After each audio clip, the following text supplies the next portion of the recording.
যে নারী প্রতিদিন সকালে ঘর ঝাড়ু দেওয়ার আগে দুইটি কাজ করবে ওই নারীর কপাল খুলে যাবে। বর্তমানে আলহামদুলিল্লাহ নারীরা অনেকটা দিনের পথে চলে এসেছে, তারা এখন আলহামদুলিল্লাহ সঠিকভাবে চলার চেষ্টা করে, সঠিকভাবে চলার ট্রাই করে। আমরা বিশেষ করে সকালবেলা ঘুম থেকে ওঠার পরে ঘরটাকে ঝাড়ু দেওয়ার ট্রাই করি, ঘরটাকে ঝাড়ু দেয়। বিশেষ করে মা বোনেরা যারা আছেন ঘরটাকে পরিষ্কার পরিচ্ছন্ন রাখার জন্য ঘুম থেকে ওঠার পরেই ঘর ঝাড়ু দেয়।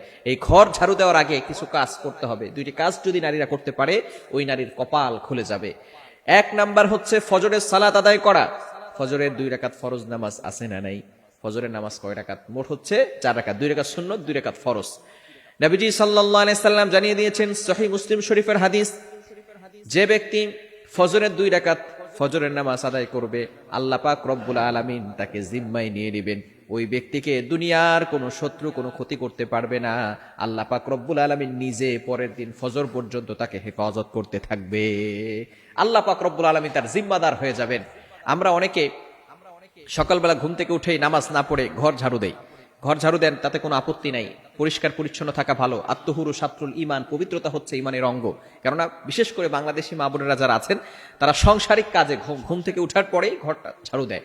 এই ঘর ঝাড়ু দেওয়ার আগে, যেহেতু ঘর ঝাড়ু দিলে অপবিত্র হয়ে যাওয়ার সম্ভাবনা আছে, সেহেতু আপনি ঘুম থেকে উঠার পরে ঘর ঝাড়ু দেওয়ার আগেই আপনি প্রথমে ফজরের সালাত আদায় করে নেবেন। কেননা ফজরের সালাত যদি আপনি আদায় করতে পারেন তাহলে কিন্তু অবশ্যই আপনি আল্লাহর জিম্মায় চলে যাবেন। দুনিয়ার কোনো শক্তি আপনাকে কোনো ক্ষতি করতে পারবে না। অনেক সময় মেয়েদের বিয়ে বন্ধ হয়ে যায়, এরকম হয় কি হয় না? বিয়ে হচ্ছে না, সবাই আসতেছে বারবার, কিন্তু কোনো কাজ হচ্ছে না, বিয়ে বন্ধ হয়ে যাচ্ছে। কি যে হচ্ছে কোনো কুলকিনারা খুঁজে পাওয়া যায় না। বিভিন্ন সময় ব্ল্যাক ম্যাজিক করা হয়ে থাকে। যদি কোনো ব্যক্তি ফজরের নামাজ পড়ে তাহলে আল্লাহ পাক রব্বুল আলামিনের জিম্মায় সে চলে যায়, তাকে কোনো ব্যক্তি জাদুটনা করে কোনো ক্ষতি করতে পারবে, কেননা এখন আল্লাহ পাক রব্বুল আলামিন তাকে জিম্মায় নিয়ে নিয়েছে। দ্বিতীয় নাম্বার আমল হচ্ছে কোরআনের তেলাওয়াত করা। সূরা ইয়াসিনের তেলাওয়াত করতে পারেন, সূরা রহমানের তেলাওয়াত করতে পারেন। সূরা ইয়াসিনের এতটা ফজিলত রয়েছে, যে ব্যক্তি প্রতিদিন সকালবেলা ফজরের নামাজের পরে সূরা ইয়াসিনের তেলাওয়াত করবে, আল্লাহ পাক রব্বুল আলামিন তাকে সকল প্রকার অভাব এবং বিপদ থেকে হেফাজত করে দিবেন। ওই নারীর কোনো টেনশন থাকবে না যে নারী ঘরের ভিতরে কোরআন তেলাওয়াত করবে। আগের যুগে যে সমস্ত নারীরা ছিল, যে সমস্ত মহিলারা ছিল, তারা ঘুম থেকে উঠার পরে অল্প হলেও কোরআন তেলাওয়াত করতেন। কিন্তু বর্তমানে আমাদের এমন একটা সমাজ চলে এসেছে যে নারীরা, বিশেষ করে এই ছোট্ট ছোট যে সমস্ত মেয়েরা আছে, কলেজে পড়ে, ইউনিভার্সিটিতে পড়ে, আরো ছোট যারা আছে, এরা দেখা যাচ্ছে ঘুমাই রাত 12টা-1টার সময় আর সকালবেলা উঠে 10টার সময়। এরকম কিছু নারী আছে না নাই? খবরদার, এটা করা যাবে না। সকালবেলা ঘুম থেকে উঠার পরেই আপনি নামাজ করবেন, এরপরে কোরআন তেলাওয়াত করবেন। সূরা ইয়াসিনের অনেক ফজিলত রয়েছে। সূরা ইয়াসিন যদি কোনো ব্যক্তি পড়ে, একবার পড়লে 10 বার কোরআন খতম করলে যে সওয়াব হয়, আল্লাহ পাক রব্বুল আলামিন সেই সওয়াব তার আমলনামায় দিয়ে দিবে। বলেন সুবহানাল্লাহ। কেন চিন্তা আপনি কল্পনা করতে পারছেন? শুধু তাই নয়, যে ব্যক্তি সকালবেলা সূরা ইয়াসিন পড়বে, আল্লাহ পাক রব্বুল আলামিন তাকে বিপদ আপদ থেকে হেফাজত করবেন।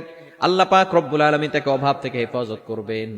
আমরা বর্তমানে রিজিকের জন্য টেনশন করতেছি, দুশ্চিন্তা আল্লাহ পাক রব্বুল আলামিন দূর করে দিবেন, টেনশন দূর করে দিবেন। ফার্স্ট্রেটেড পিপল যে সমস্ত নারীরা আছে, ভালো করে শুনেন, ফজরের নামাজের পরে আপনি সূরা ইয়াসিনের তেলাওয়াত করেন, আল্লাহ পাক রব্বুল আলামিন দুশ্চিন্তা মুক্ত করে দিবেন। দুশ্চিন্তা আপনার থাকবে না, টেনশন থাকবে না, অভাব আপনার জীবনে থাকবে না। আল্লাহ পাক রব্বুল আলামিন বিপদ আপদ থেকে, প্রটেক্ট ফ্রম অল অ্যাক্সিডেন্ট, সকল বিপদ আপদ থেকে হেফাজত করবে।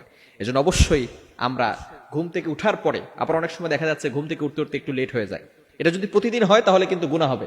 যদি মাঝে মধ্যে হয়, এই ধরেন মাসের ভিতরে অথবা বছরের ভিতরে একবার হলো আপনি ঘুম থেকে উঠতে পারেন নাই, তো এই ক্ষেত্রে আপনি প্রথমেই নামাজ পড়ে নেবেন, ওযু করে নামাজ পড়ে নেবেন। অনেকে মনে করে যেহেতু আমি নামাজ পড়তে পারি নাই, তো আমি একসাথে জোহরের নামাজ পড়ে ফেলি। না, এটা করবেন না। আপনি ওই সময় আপনি ওযু করে নামাজ পড়ে নেবেন, একটু কোরআন তেলাওয়াত করে নেবেন, তাহলে আল্লাহ পাক রব্বুল আলামিন আপনার দুশ্চিন্তা দূর করে দিবেন এবং আপনার কপাল খুলে যাবে। আল্লাহ পাক রব্বুল আলামিন আমাদের সকলকে এটা বোঝার তৌফিক দান করেন।